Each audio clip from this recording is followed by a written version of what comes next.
Well, I'm filming this today on Sunday afternoon, right after our worship services here at First Baptist, and I hope you were able to be here. We had a great day in worship. We celebrated the Lord's Supper together as God's people, and it was just a powerful day of fellowship and community and worship, and I was blessed. And I'm looking forward to a great week, and this is Memorial Day week, and certainly as a nation, we're going to pause this week and express our gratitude, our thankfulness for all those men and women who have paid the ultimate price for freedom, for our protection. And so we definitely will pause this week and appropriately say thank you and offer up prayers for families and those who've been affected by those kinds of things. And obviously we have men and women in our church who are serving right now actively in the military, and so it's always on our minds and our hearts. And so I hope that this week is a time that we'll all do that and just really ask God for peace in our world. That's something I pray for, and some people think that's foolhardy, but still pray for it, that God would just intervene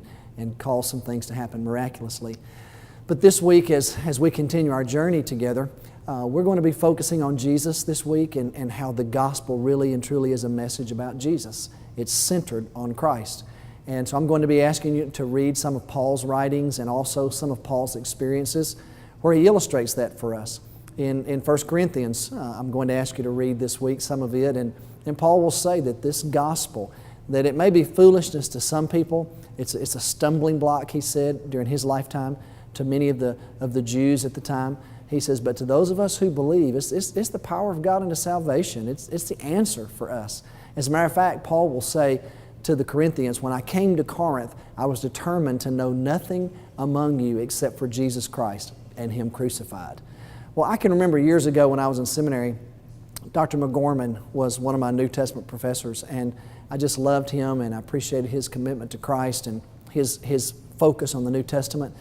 But Dr. McGorman really challenged us to stay close to the cross, to stay connected to this story, the death, burial, and resurrection of Jesus. And he told us, he said, you just don't ever need to wander too far from the cross, because there's the power of God for mankind.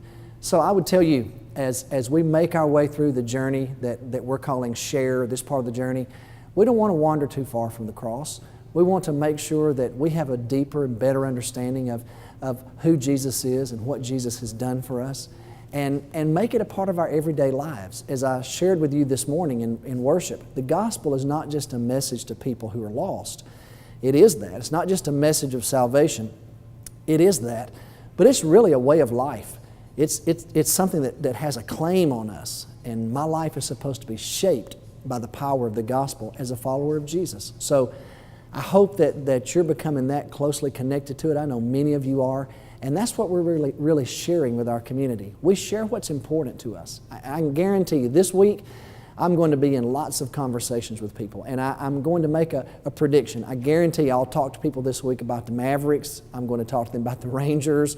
Probably talk some about golf as we're getting ready for the U.S. Open and here in the next couple of weeks. And so those are things that I love. I enjoy them, and they're topics of conversation.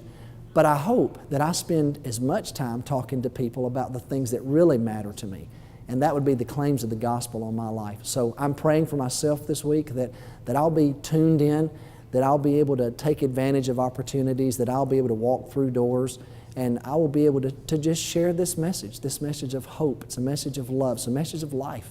And I hope that God will use me this very week to share that message. So God bless you. I'm praying for you as you keep living this journey.